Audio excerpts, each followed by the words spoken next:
Right. Hey, everybody, welcome back. This is Words with Dani, and according to Dani, also Words with Emily. It's been a few weeks. We got a little off schedule and off track here, and we had a false start this morning, but now Dani has her rose-colored glasses on, and so we're ready to go. What's going on? I just want to say I love you so much. Oh, I love you too. Yeah, it's a trip right now, and hi. And we started talking about the Matrix, and it didn't sit well with me. Yeah.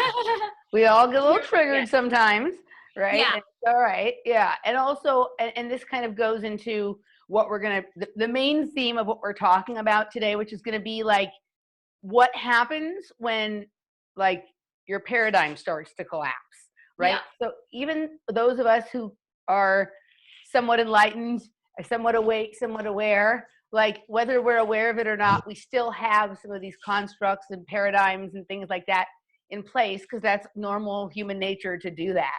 And when something challenges one of those that we hold sacred, one of the little paradigms that we have still off to the side somewhere that helps boost our morale or gives us some comfort in an otherwise insane world, when one of those starts to collapse, it can be really traumatic. And sometimes what adds to that trauma is when somebody who you assume understands that doesn't get it because that's not the same like thing that their paradigm is built on, right? Or they've already dealt with that portion of the paradigm collapse, and you know, maybe there's one that you've dealt with that they haven't. And so sometimes there can be a disconnect based on that. And so we experienced that this morning and we've worked through it and we're ready to go on here.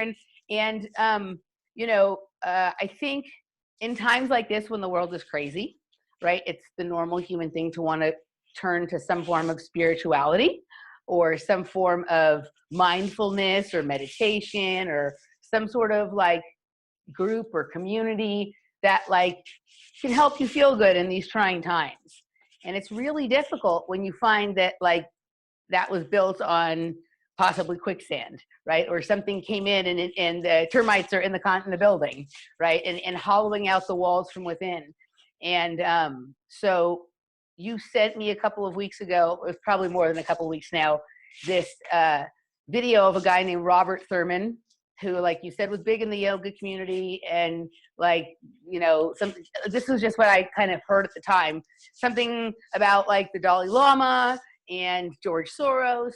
And like, for me, it was kind of like, oh, okay, well, I've never heard of that guy. And yeah, George Soros, Dalai Lama, I already know that kind of thing. And I failed to grasp why you were upset. And so can you explain to people like who Robert Thurman is, what happened, and then we can get into this kind of conversation, because another person said almost the exact, without the Robert Thurman part, said a very similar thing to me that you were kind of saying. And this also happened in a similar way to another friend a few months ago with one of their sort of spiritual heroes taking a fall. So tell me what happened.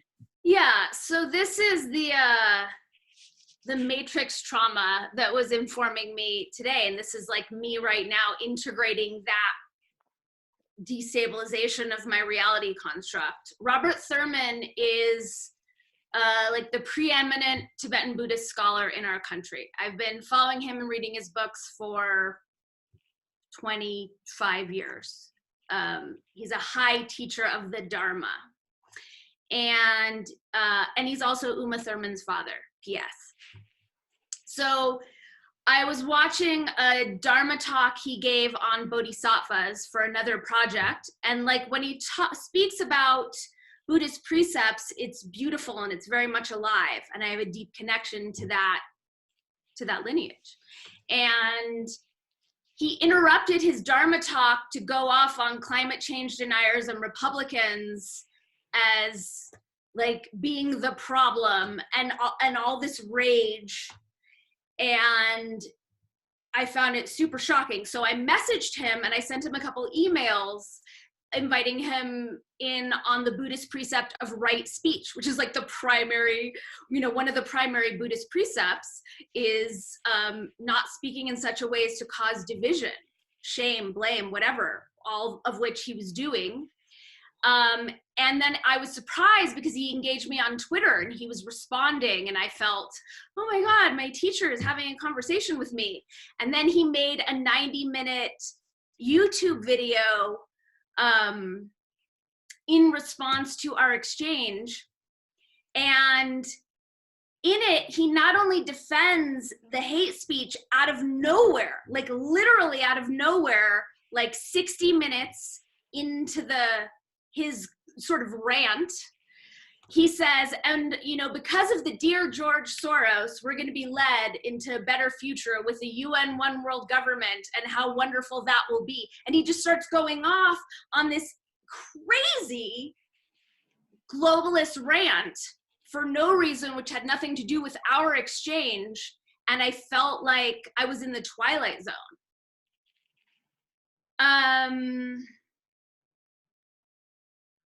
So that infiltration of that infection in this, see, I'm not clear if it's the lineage or if it's infecting the lineage itself, but in the leaders and how that's being modeled for other people who are following this path, it was really brutal for.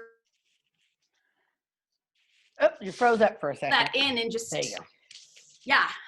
Okay, You're back. You froze for a second, but it was just for a second. You're fine. Okay. Anyway, did that make sense? That's the basic gist of. Yeah. Can you just before I have a couple of thoughts that I'm trying to organize and I'm going to respond with, but can you explain what the Dalai Lama's connection to this is? Because. Okay, so here's the Dalai Lama's connection. The Dalai Lama is the, head of this lineage. He's like the main dude. And only like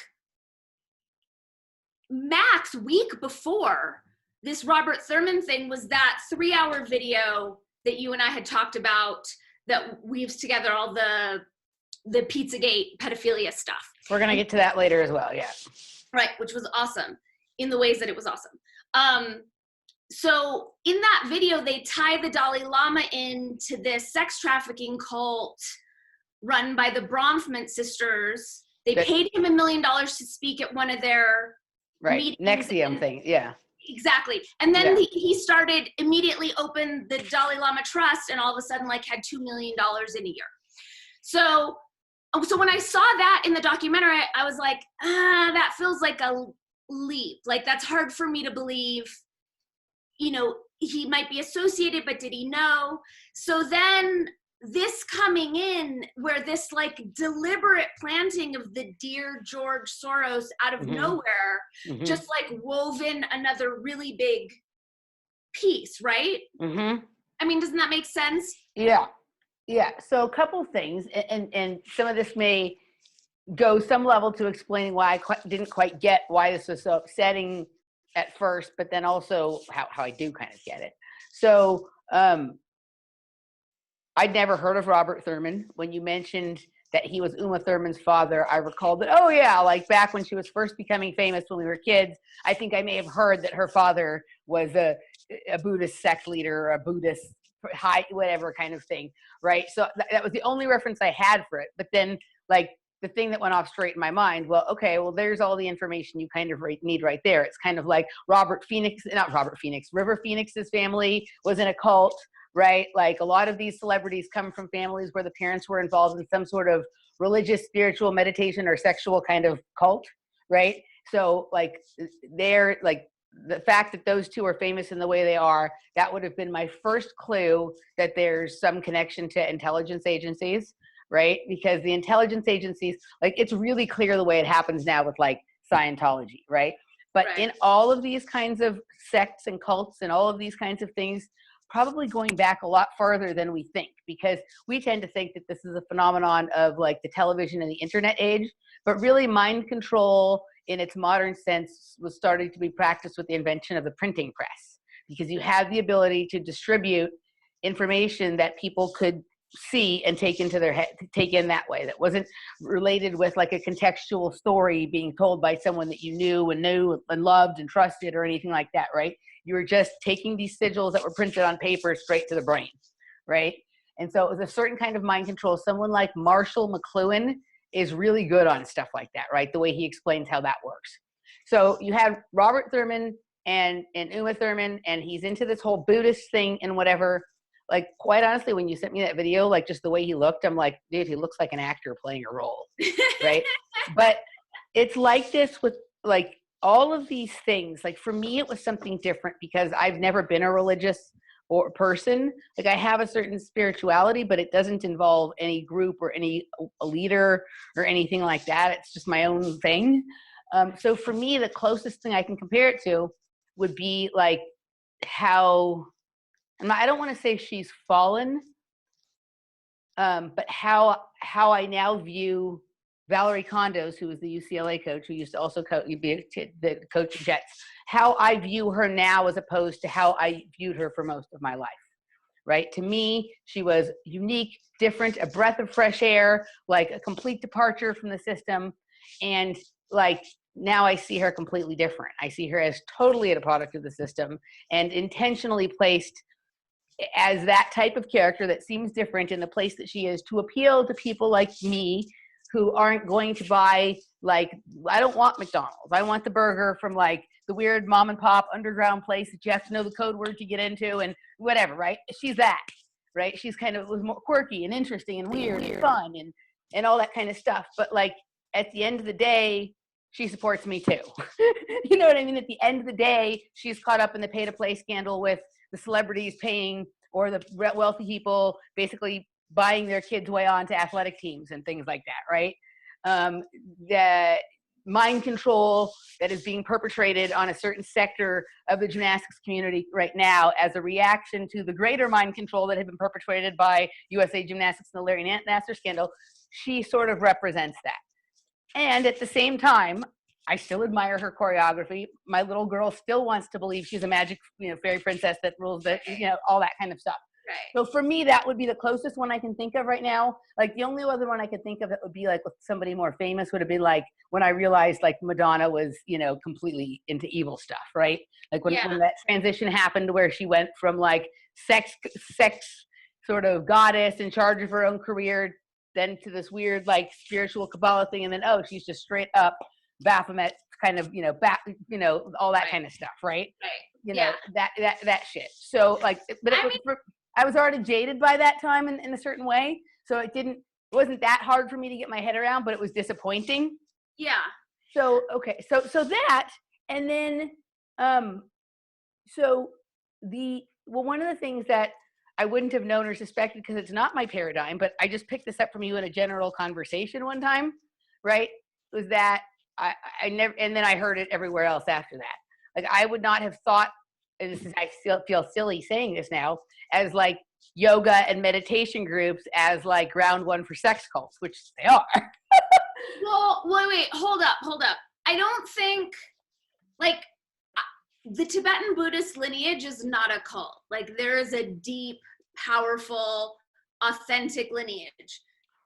Because aren't there cults that have popped up in groups around it, like offshoot sex groups of people around it that there have become kind of cult-like? Not that I'm aware of. Also, keep in mind, Robert Thurman is a scholar. Like he's not a religious figure per se. Okay. My sense of it, and this could be magical thinking because like I'm still processing this binky being taken away, right? Like yet another one, because I thought like, yes, of course the matrix is infected, but I thought that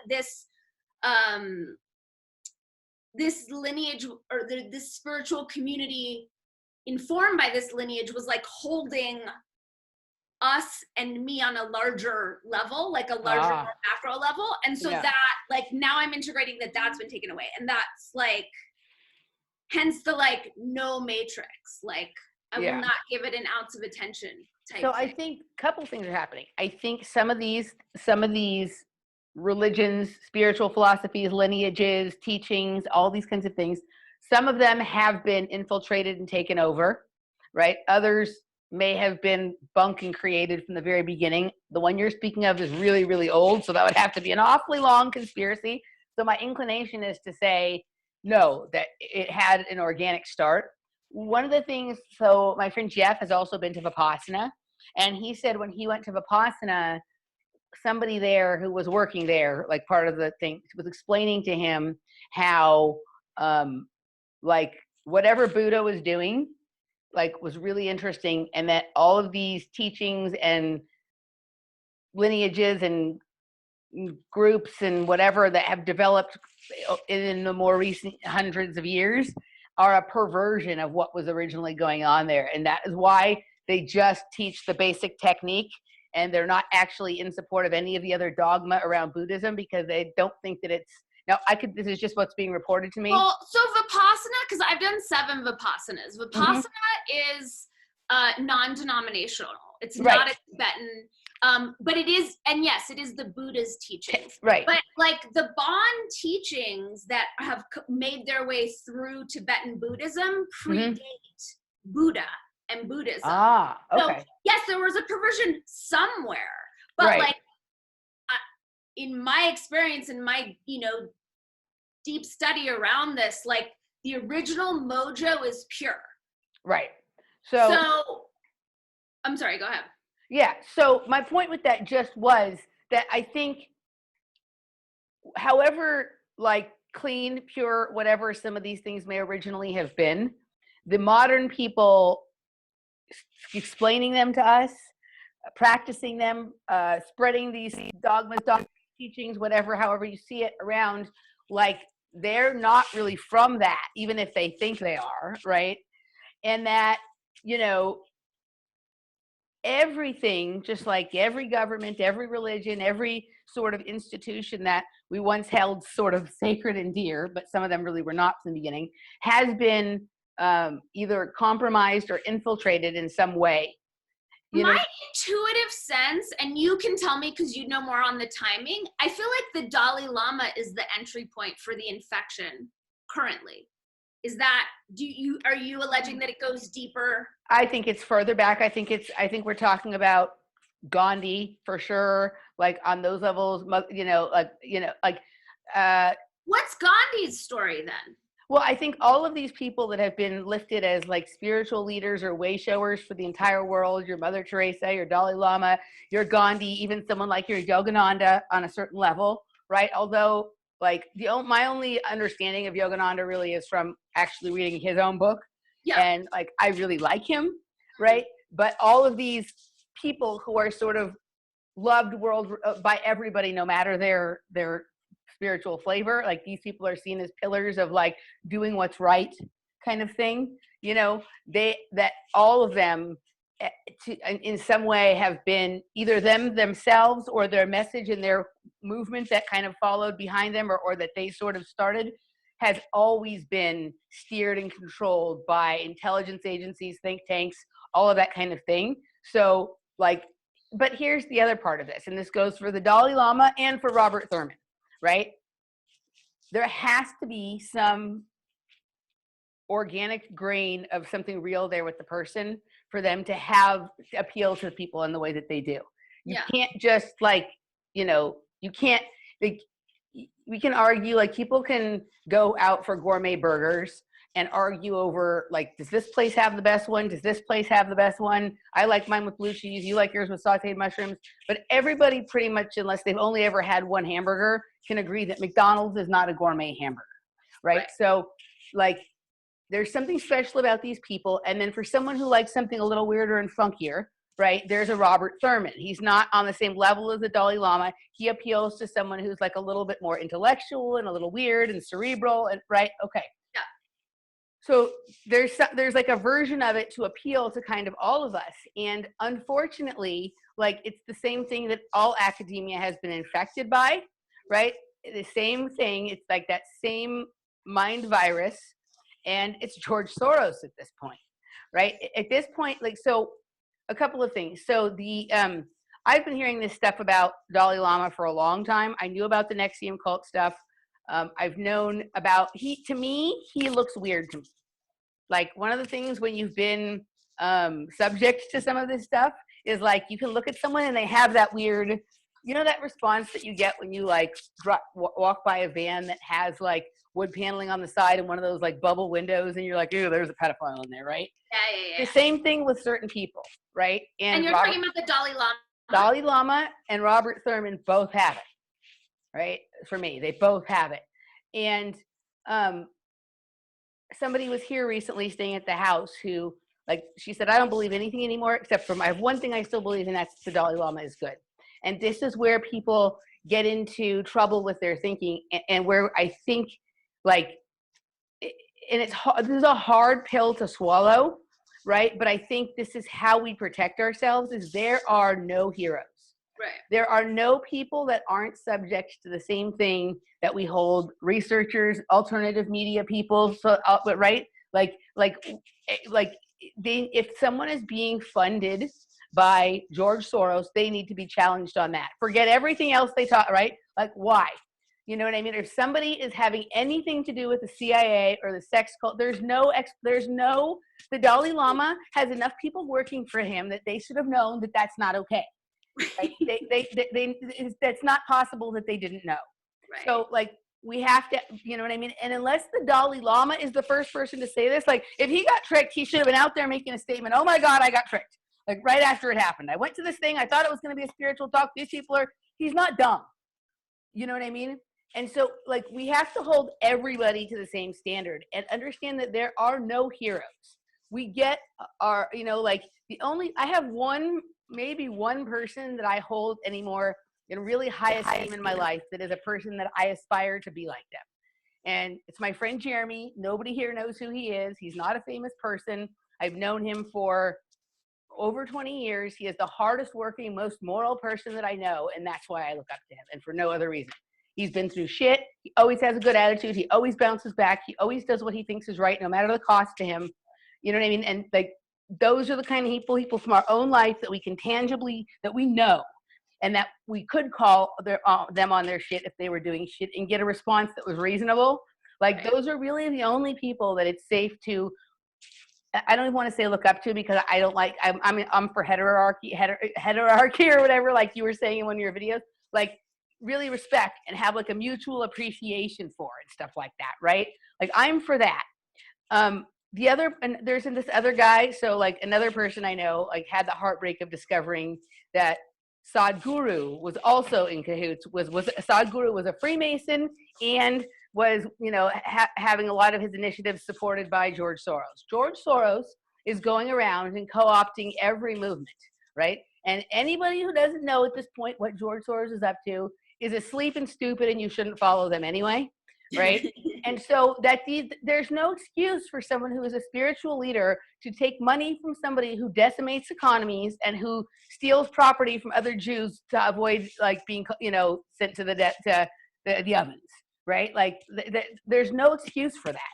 You know what I mean? There's no excuse for somebody who funds both sides of a protest, there's no excuse for paying protesters. It's one thing, you know, to show up if you decide people are protesting a worthy cause and you want to bring some food for them or, you know, provide some hotel rooms for them if they're staying there. But paying protesters, that defeats the purpose of protest. Protest is, I'm willing to go without something because this is what I think is right. If you're not giving anything up, then it's not really a protest. It's just a different part-time job. Right? So, like, there's nothing in no world is any way that George Soros behaves in the public arena okay. I don't know him in his personal life. I don't know the way he treats the people that are part of his personal life. He also funds NAMBLA. Of course he does.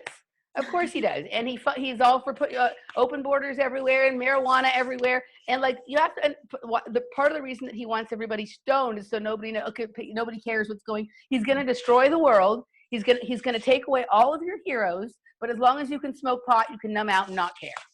Right? So, like, you know, so for me, I guess the takeaway from that is, like, I still, with all the people that I've been through that with in terms of, like, becoming disappointed that, you know, oh, I liked that person. If the information that they gave me is good and it checks out according to my research standards, and you have research standards because you're a journalist, you know it proper. So you don't, like, just take the information that's good and it still resonates with you, and understand that we're all human and we can all be corrupted and fall, right? And that we have to be careful. Like, you know, like, I love, and I say this all the time, and I love that saying that Crow 777 says, belief is the enemy of knowing. When you believe someone is good, it keeps you from knowing what they're really up to. Yep. right? And so we have to hold everybody to the same standard.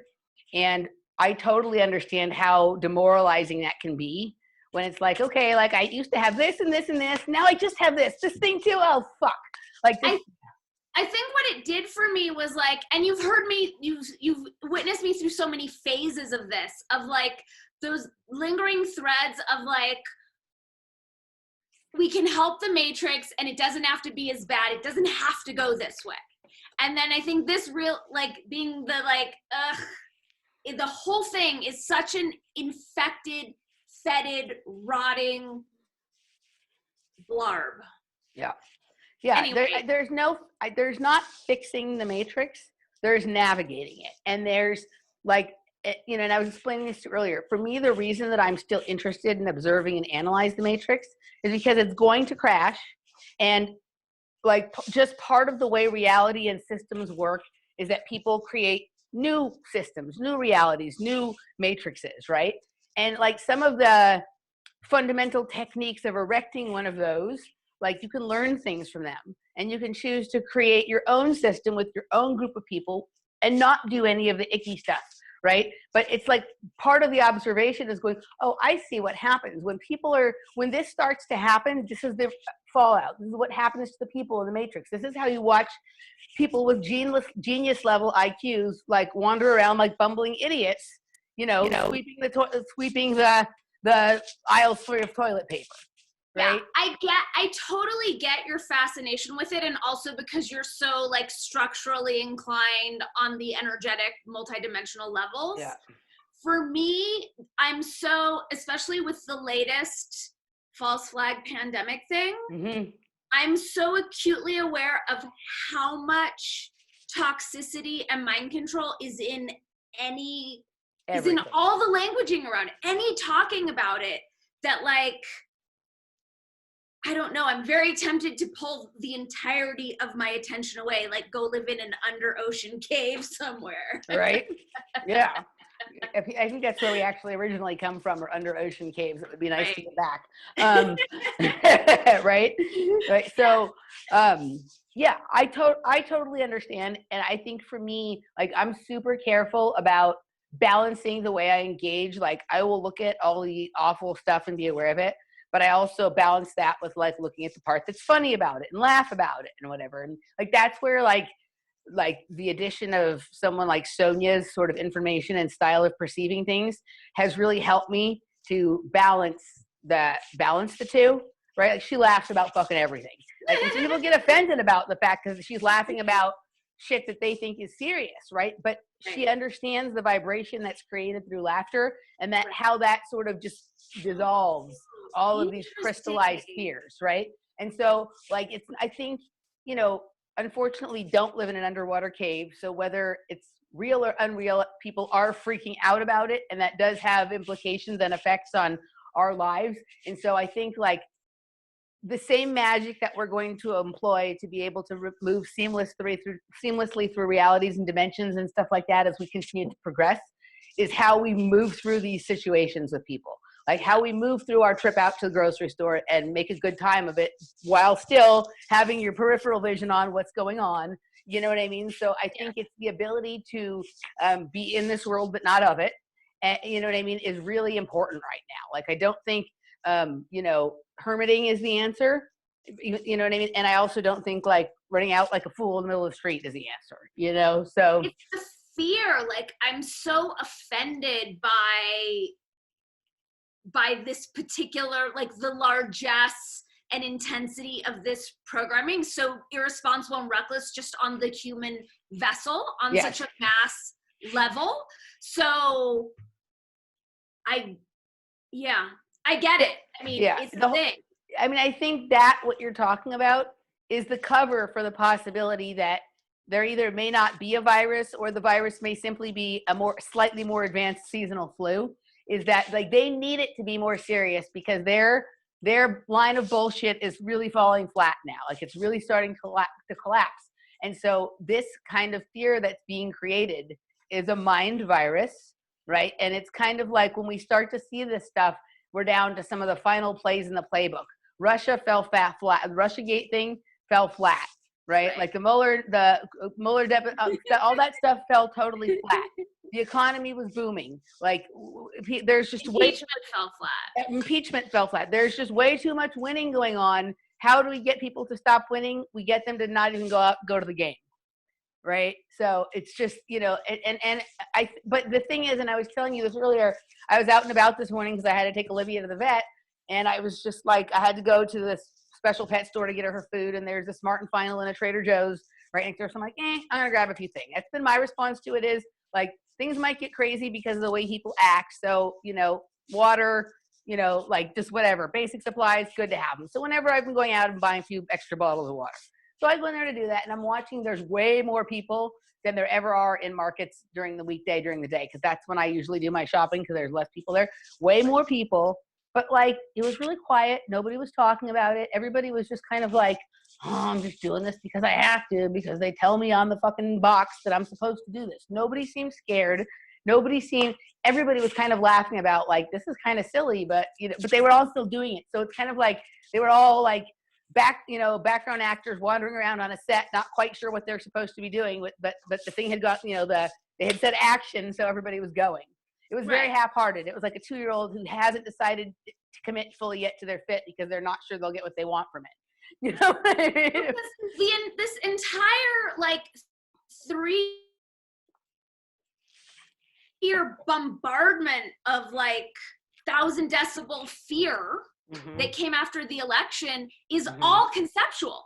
It's all, what if our present moments are just as abundant, safe, blessed, all these things, but people have been whining, and it's just like the crescendo of it, of this thing. Like, I do not know anyone who has had it. Yeah. Do you? No.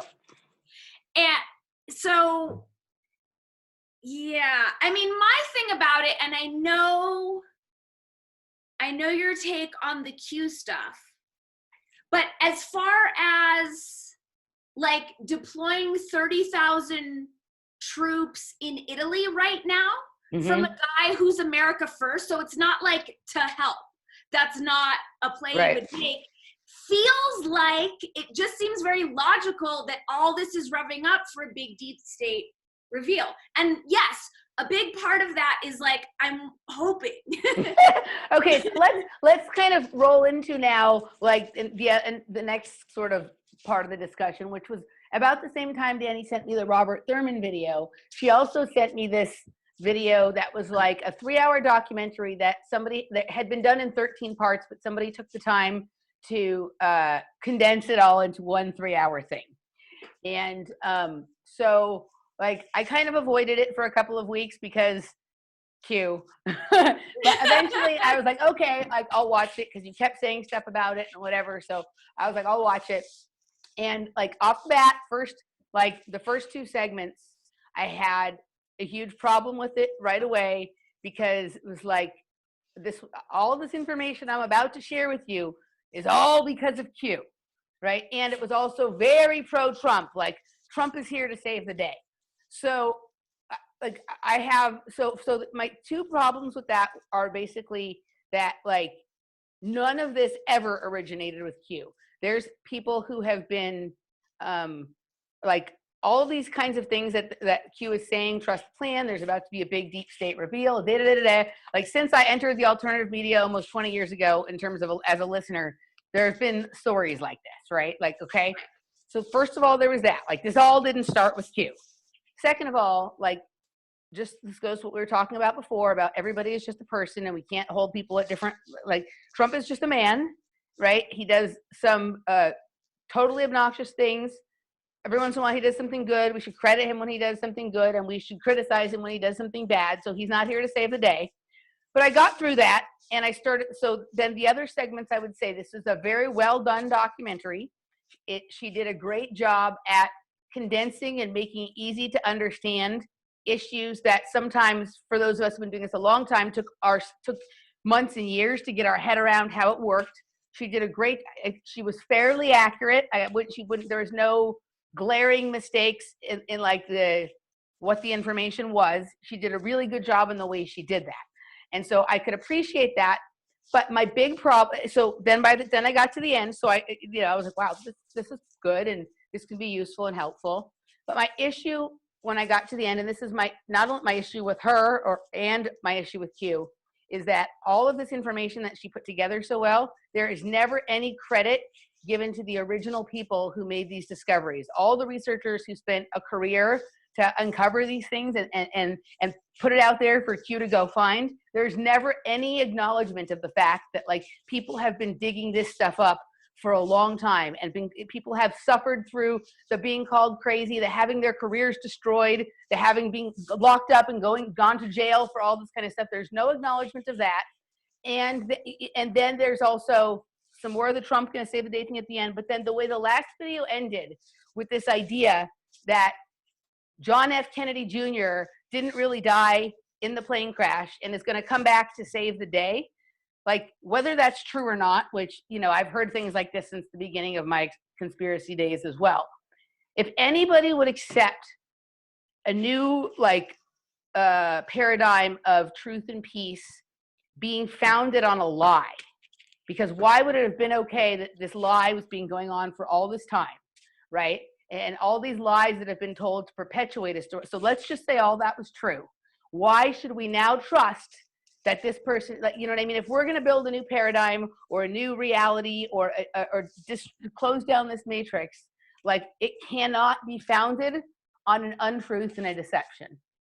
And so those are my problems with it. But the way that the information was condensed and put together, I thought was really great. I think she does herself a disservice by the focus on Q and by the Trump praise, because there's people who, once you say Q or once you say Trump, will not pay attention to anything else instead.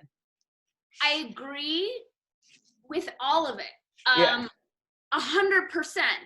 And I feel like, take the putting Trump on a pedestal as a hero off of it, because that does seem crazy to me. Right. And then the time travel and the John F. Kennedy, the other stuff is true, and we know it's true because we've been tracking it forever. And as far as Q, which is not like a single being, it's right.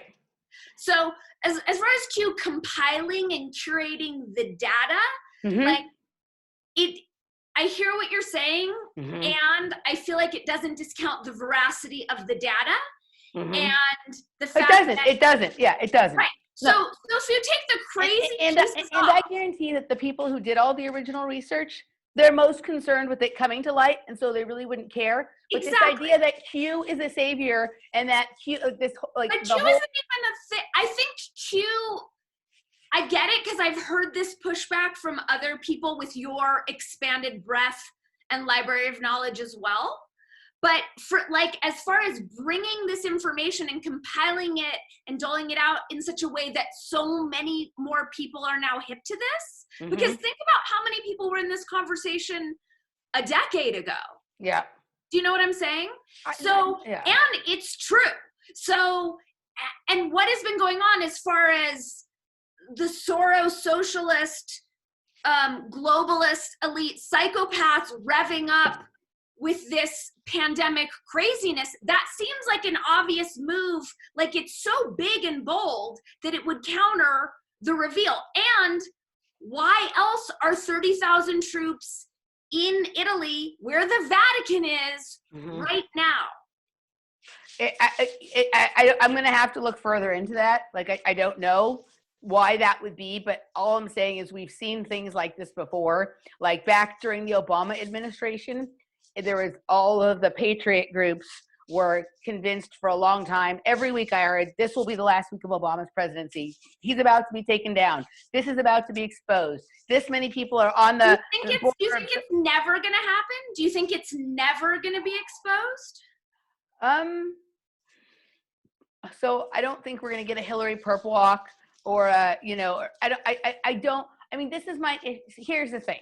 Of course I want that, right? Of course, anybody who's pursued truth for their whole life, we don't pursue truth if we don't, like, ultimately hope or see that one day that stuff is going to happen, right?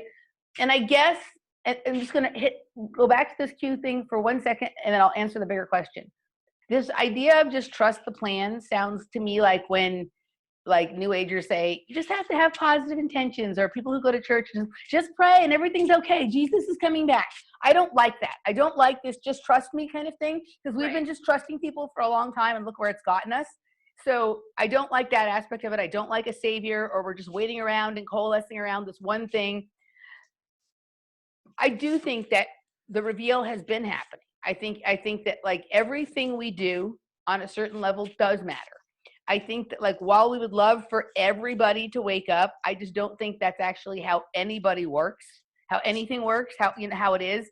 But I also know that like, I had lunch this week with someone who's a listener of the shows, right? Who was like, you would never suspect that this would be a person who's like awake, right? And so and it wasn't someone who was just like slightly awake. It was someone who was awake at lots and lots and lots of different levels. Of course, has some of their own blind spots like we all do, including myself. No matter how long I've been looking at this, there's certain things because of my background and my upbringing and my own, things that appeal to me and things that don't. I have my plugs and blind spots too. But this person was very awake, right? So it's like a little gem in an enclave of complete nonsense, right? So I think like eventually, like there's going to be enough of us where like we can sort of, I don't know how to put this in a way that makes sense, where it's like, when you move to a city that has enough people who are into the same things that suddenly you had a social life, whereas when you lived in the city before that, like there was only like you and one other person who was into that, right? Like that kind of thing. And then suddenly you move to this new place and you're exactly the same, but there's just more people there who are like-minded. And so now you have a social life where you never had a social life. Now, like you can talk about these things at the dinner table or at the bar. They're not just hush-hush conversations at home with you and the one other person who understands this. I think that there's going to come up, like, I think we're getting to a space where just like, even though there's not yet as many, so like there's not yet as many yoga studios as there are gyms, right? Like, okay, so there was a time when yoga was rare, right? There was like, maybe there'd be like one studio in Hollywood, one in Santa Monica, probably not one in the Valley. If there was, it was like combined with something else. And now it's kind of everywhere. I think we're going to get to a space where it's going to be like that. Like where everywhere we go, there's going to be a pocket of people who are like-minded, and we're able to just do our own thing and live the way we want. Here's why I disagree. Okay. Because of the astrology. The astrology points to this big, disruptive, ginormous global explosion of tough, gross truths. Mm-hmm. And that's where we're headed. And I totally understand your pushback with Q. It's around like the cult and like that whole, I get it. The languaging, like trust, it's all super creepy. I'm just tracking the dissemination of the information coming up. So I feel like it's going to be an explosion of like tough, gross truths that are going to shatter the public emotionally and psychologically. So I think on a dime. I don't think the two things have to be separate. I think what you're talking about is true, and what I'm saying is true, because we've actually been in that for a while. This explosion of gross truth. You know what I mean? Like Pizzagate was nothing if not gross. The political thing that's been going on. Most people don't believe pizza. Look at that. Right. So but that's the whole thing. Like my father has lived with me through this entire. He doesn't live with me physically anymore, but he's like, I haven't had a period of time since I started waking up where I haven't been in contact and conversation with my father, right? Like he is still believing the same bullshit, even though he gets a dose. He hears not only like the little bits that are out there mainstream, but he hears all the deep down hardcore crazy shit from me. It hasn't moved. He is still, he's clinging to his blanket. So what I'm saying is like, yes, that is going to happen. And people are just going to still continue to be deluded because they're not willing to take the full, when you decide that like whatever truth you've been exposed to is you're going to take that in and allow that to change you. There's a level of self-inventory and change in your own lifestyle and behavior that has to occur. And most people are not willing to do that. So they're just going to go, la, la, la, la, la, la, la. You can tell me all you want, but I don't care. That's what it's going to be. And the people who are just like, for some reason, there's something different about them and they can take it. Like I went to a party the other night and it was to see a DJ who's one of my longtime favorites. He's been around a long time. And like the weekend before, I had been to this awful, gross, more commercial party where there was like tens of thousands of people, which I can't stand. And it was awful. And here I was at this place. It was great music. There was hardly anybody there that night, partly because it's cold and whatever. But it's just, this guy used to draw even a lot more people here in Los Angeles. But I felt like I was amongst the 40 or 50 people left who could take it, who being involved in that kind of nightlife scene where there's all sorts of sex and drugs and rock and roll and all that kind of stuff that can take people way off their track and get them lost and whatever. The people that were left standing, nobody there looked fucked up. Everybody was a grown up. It was like, these are the people left that can take it. That's the kind of pocket of people that I'm talking about. So people are either going to go off the deep end, like some people who find truth do, like they find it and then they go the total wrong. You're like, I don't understand how you got that from the same information I got it, or they're just going to ignore it. And so we're going to have our own little enclaves, on the far east corner of town or whatever, you know what I mean, where we meet and do things. And I think eventually they'll get to a place where people just mostly leave us alone. Like they're not going to be so much need to like call us crazy anymore or fight us or argue with us. It's just like, they're like, I want to be asleep, and as long as you let me sleep, I'll let you be awake. And I think did you notice the languaging in the, I'm sorry, I'm taking us on a sharp elsewhere turn. Is that okay? Totally. The Joe Rogan clip that you sent this morning about the vax, did you hear how often version of like wacko, whack job? Yeah. You know, like just different derisive, crazy words for anyone who would challenge us. Like that programming, that propaganda was so strong in that clip. And what's interesting, and this is where, this is where like he's given creative freedom in a lot of places, but this is where he's not, right? Like he can have people on that the mainstream supposedly doesn't like your Jordan Petersons or your Candace Owens, but they need someone who's in the pop culture center to toe the line on vaccines, because with every other issue practically, he'll have on someone who thinks it's this and someone who thinks it's that. He'll never have Del Bigtree on his show.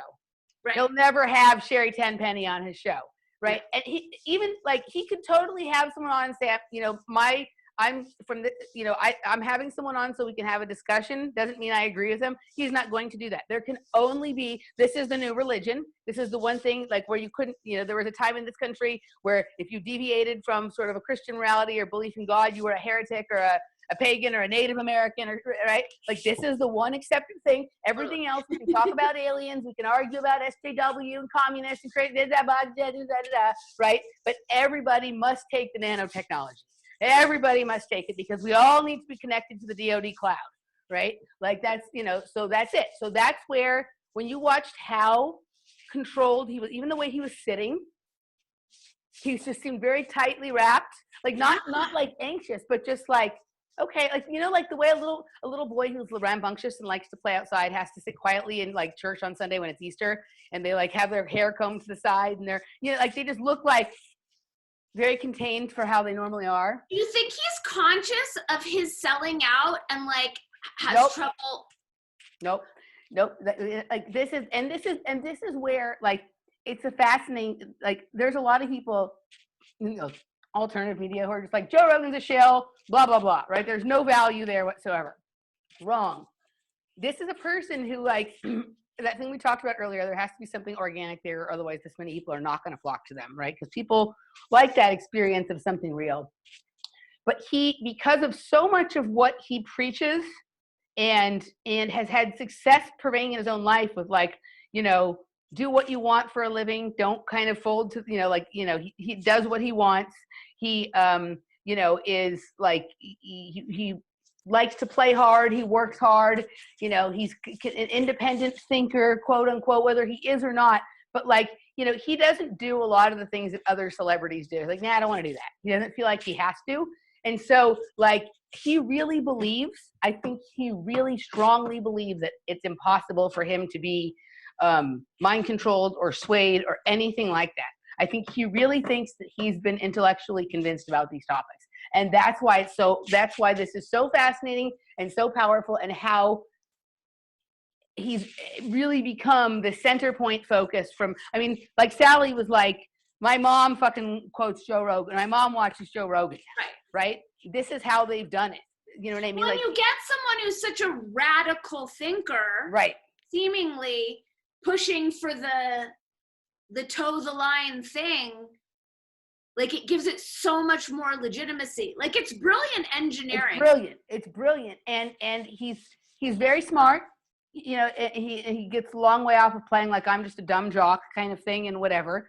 He may not have like the most like scientific or technical or mathematical mind, but he's also a fighter, and he understands that, like, you know, the sort of geometry of that kind of battling and whatever. So he has all those same elements, Dani, that you or I have, which would be a reason why it would be important to control somebody like this. Right? Like a good combination of intellect, creativity, physical ability, big personality, you're not the boss of me, all that kind of stuff, right? It's the same. He's not different than us. So I am harshly critical of him for the nonsense things he does. I appreciate it when he does something good, and I both despise and have compassion for him. Yeah, I mean, I think equal parts. That is the key shift that, like, Mm-hmm. we need to make as a culture, is like to not throw the baby out with the bathwater, to not like believe everything he says, Mm-hmm. or not to think that it's all worthless because some of it is propaganda. Because I've noticed, like, consistently in the attempts that I've made to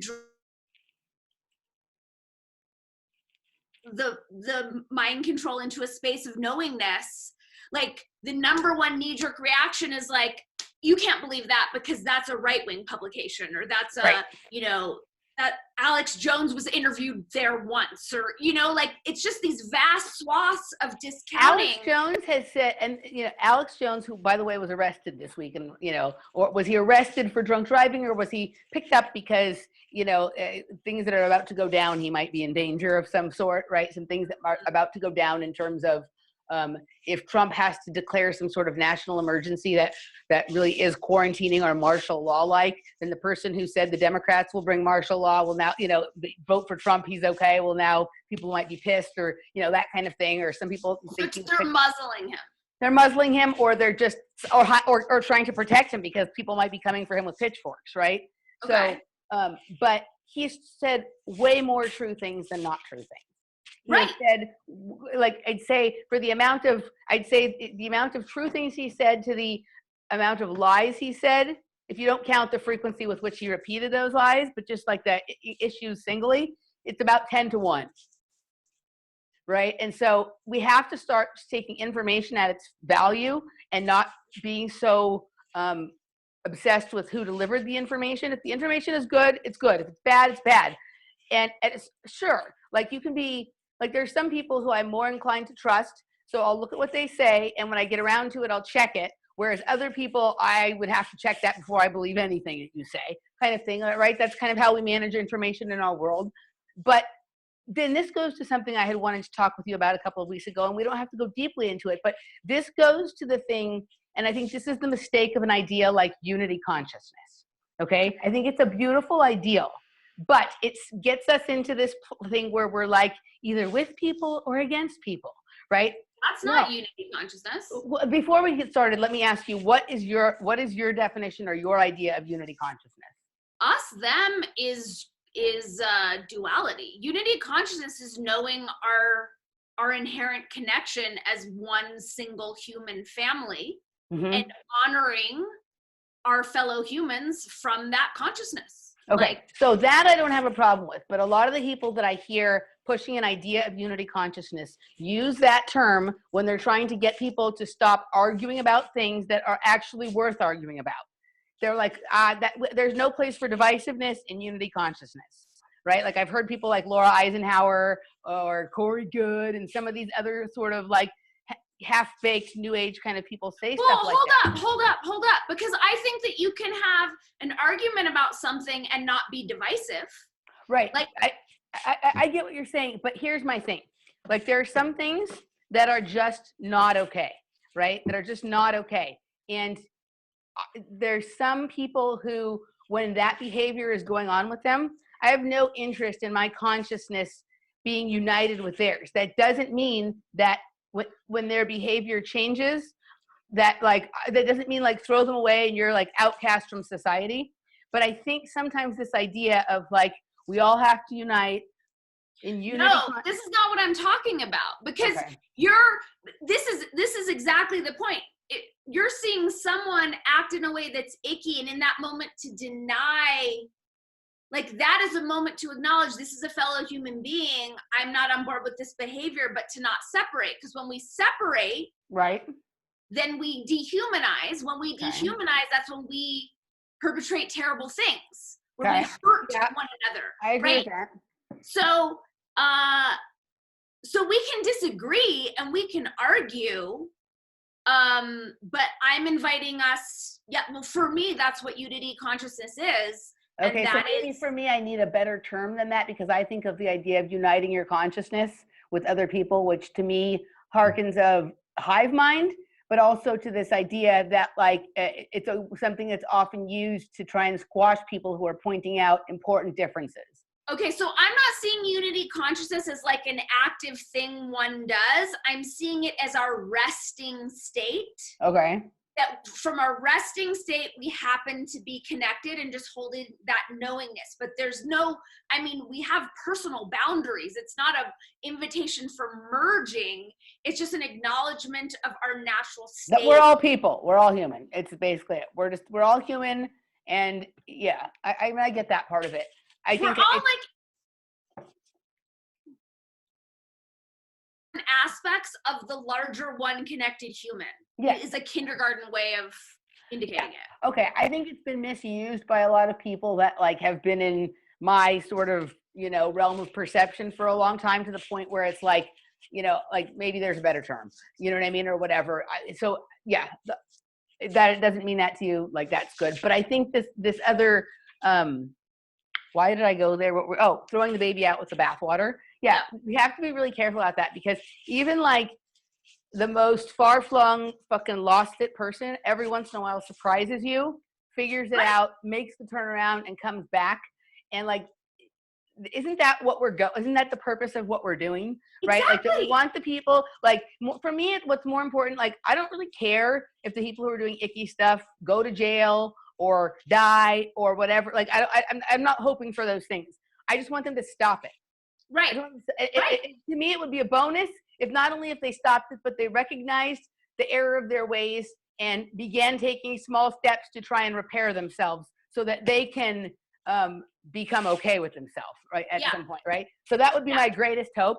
Like, but mostly I just want them to stop it. I don't need, like, for some people, like, they're living for the perp walk, or they're living for like the shaming. I don't actually care. If all those people just kind of disappeared and wandered off to another sector of the flat earth over the ice wall and we never heard from them or whatever, like, I'd be totally fine with that.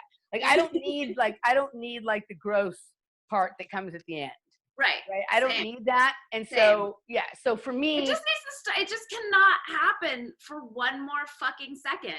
It just needs to stop. And so, but for people who want to change themselves and become better human beings for themselves and for the greater everything at large, there has to be a path back for them.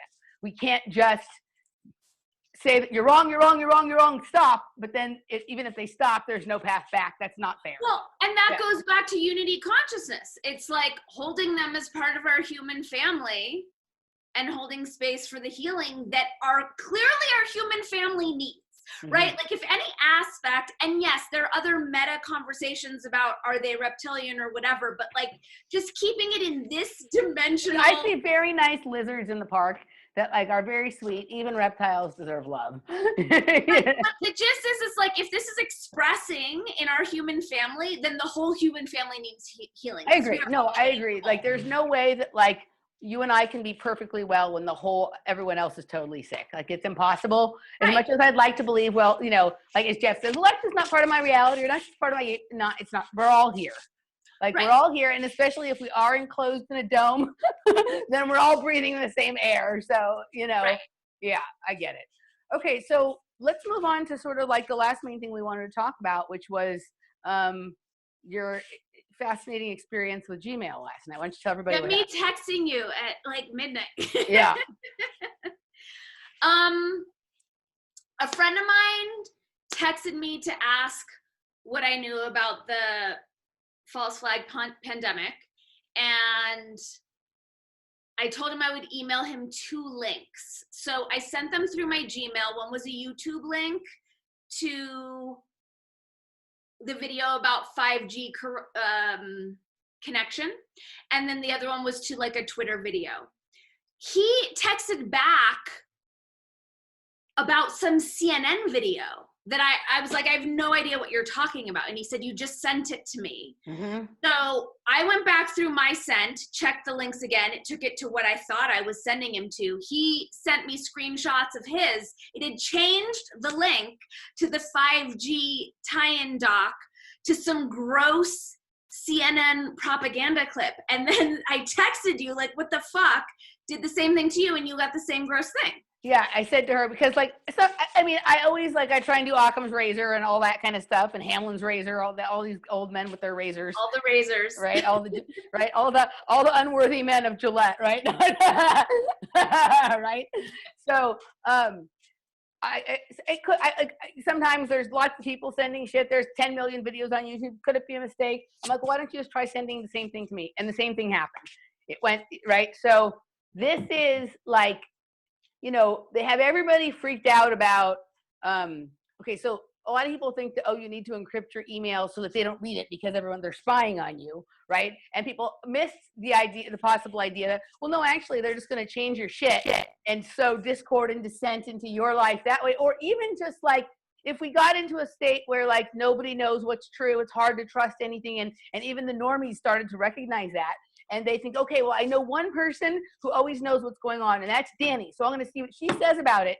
And then you're saying this, and then that's how they're making it. Like, it's really insidious. And it's like this gross little, like, it seems like it's just a little thing that slides in, right? Like, it seems like a small thing, but like, actually, like, it's completely, like, how many times has this happened?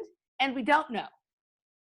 Exactly. Yeah. And what if it was like, yeah, I mean, it's really gross. It feels like a new level. Have you heard of this happening before? So I was talking to Jeff about this. So Jeff and I are going to start doing some series of shows about how to better protect yourself online. For him, the purpose of it really is more about safeguarding cryptos, right? And because this has been, and he said this has been happening with crypto addresses for over a year now.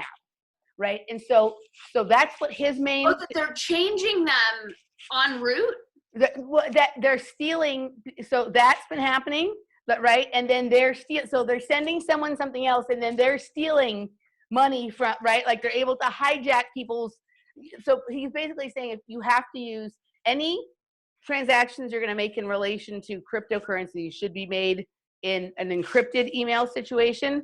Because Gmail, because it can still happen in an encrypted one, but it's less likely.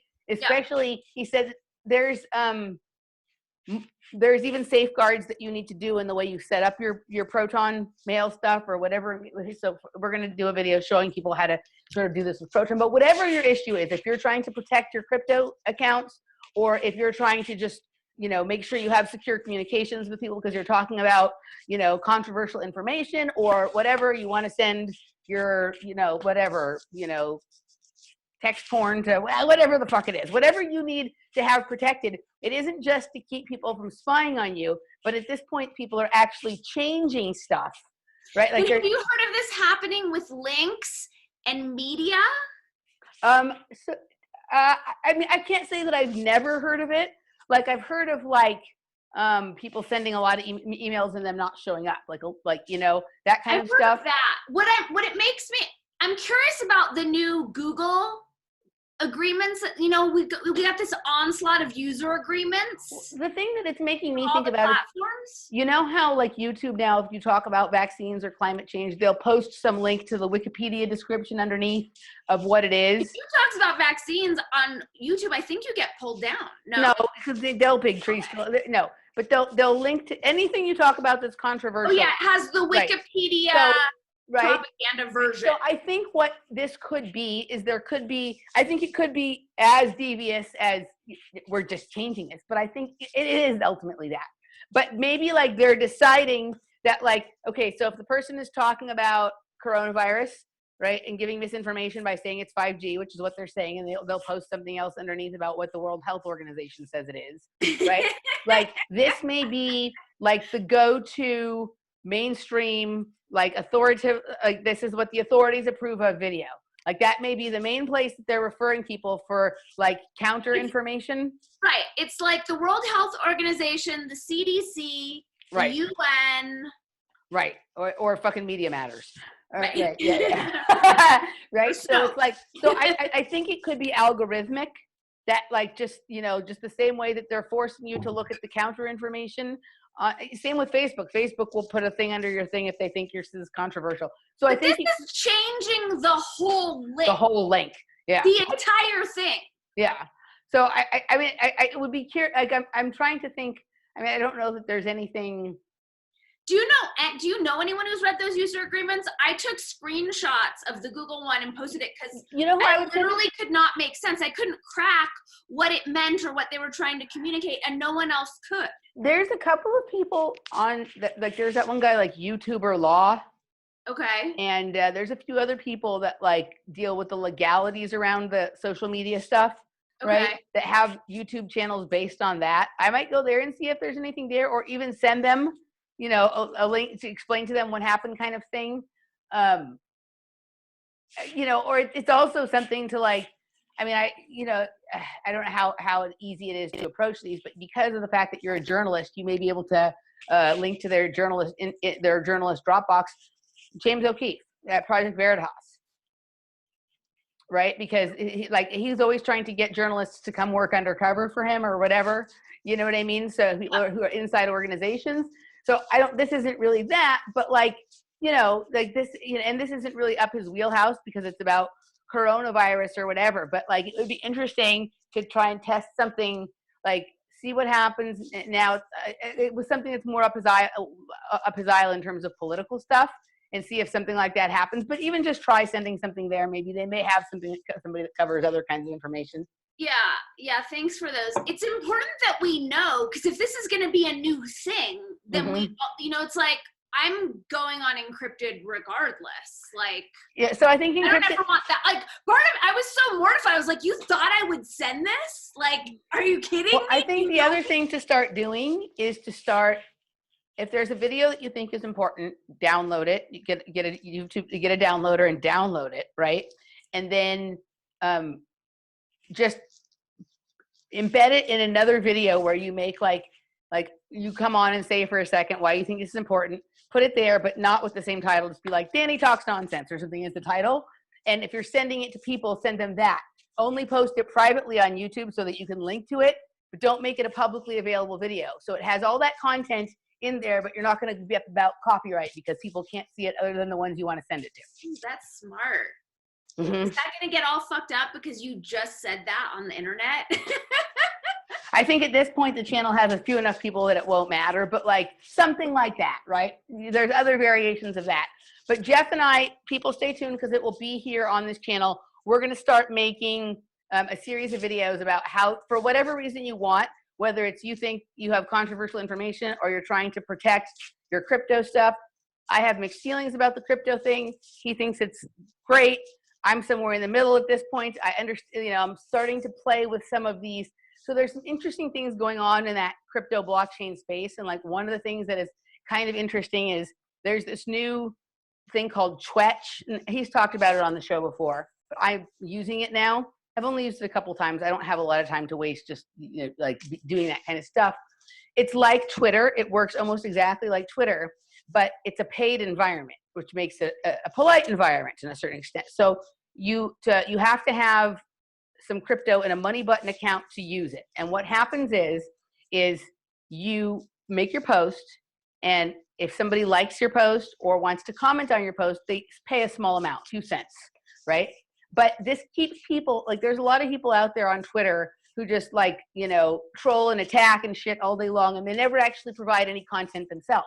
So this way, if they're going to attack you, they have to pay you to attack you. Right. So think twice about whether they really, this is something that's really important, or whether they're just being a dick. And it demands that people add value to the conversation, regardless. Right. And so it demands that people add value. It keeps people from just putting nonsense out because they're paying to do it. Right. Yeah. But there's that, which is like a slightly paid environment kind of Twitter. Right. So, you know, if somebody likes your stuff, you know, like, I don't know, like I've probably spent, I put $10 in a money button account. I probably spent $1.50 and probably made $3 or $5, right? Like that kind of thing. So at this point, it's not. But if you had like an amazing thing you put out, you're being paid for your content essentially, and you're paying other people for content that you think is valuable. It's a small amount, right? There's a service that is almost exactly like YouTube, but it's called Streamanity, and you can post content there that you want to be paid for, instead of just posting it for free on YouTube or hiding it behind a paywall on Patreon where people have to be subscribers. If someone goes on Streamanity, right? You also have to have a money button account to do that. If they watch your video, you can put a price on the video, like $3, right? Jeff and I are going to talk about this some more and give much more details, but you can say my video is worth $3. So if they watch your video, you get $3. Right? They don't have to watch it if they don't want. You know, sometimes I put out content, I'm sure, on Patreon that some of the patrons aren't interested in. Other times they are. So this is like a way, like people, you know, a lot of people on YouTube don't subscribe because they don't want a monthly thing. If they could just pay to watch one video, they would. So if they watch the whole video, you get $3. If they only watch 10 minutes and they decide that they're bored, you get 30 cents. Right? And they don't have to pay for something they didn't want. They'll pay for what they watch. Right? And so it's a way of people being able to be compensated for their work without all of these like ongoing payments and signing up on PayPal and having a monthly subscription and all that kind of stuff. It's kind of interesting. So there's other things going on in that crypto blockchain space besides just money hoarding or spending all day trying to make money. Yeah. So I'm interested in it more from that perspective than trying to get rich or whatever, because I think it's just another version of a similar, you know what I mean? Like it's still another money system, but whatever it is. So we're going to start exploring how to protect yourself if you want to engage in some of these things, and what to, like, various ways to have that experience. And the proton mail is part of it, because his feeling is if you're going to engage in any of that stuff, you have to engage in it. The origin point has to be an encrypted email. And so we're going to start with that, like how to create the most protected proton mail account that you can. Cool. So, yeah. So everybody, the gig with Gmail, we've all known for a long time that the reason it's free is because they're stealing your information and keeping track on you and doing all sorts of dumb shit and whatever. But now they're actually like, they're creating content under your name, basically. So you might want to, think about trying Proton Mail, or there's a few others that are similar and whatnot, but look into that. Jeff and I will have a video about that hopefully coming next week. Yeah, but this is not okay. And so I think, for us in the alternative media, our practice should be that if we send something in email, maybe, check in with the person after about what they actually got, or like maybe in text, write what the video is underneath, kind of thing, or something. Send a separate email, send them a text at the same time you sent the email, or something, until we get this all sorted out and everybody has their encryption, right? Totally. So yeah, but know that that's going on. So if something doesn't seem quite right, it's not, and find out what's going on. Yeah. Totally. Yeah. Isn't it funny how it's never, I guarantee you no one's ever tried to send a CNN video and ended up with the conspiratorial video. Only ever one way. Only ever one way. All right. Is there anything else you wanted to hit on before we blast out? No. What about you? No, I think we're good. We're still, we had a few weeks of kind of funny stuff, so we're trying to get back on schedule and track here, and we're still exploring the idea of a conversation group around this. I actually think that could be really good in this time of like so much chaos out there, to just like be able to have some sane conversations inside. So stay tuned for that. Subscribe to the channel. And check out Dani's website, DaniKatz.com. I'm at Off Planet Radio. You all know everything else. We'll see you next time. All righty.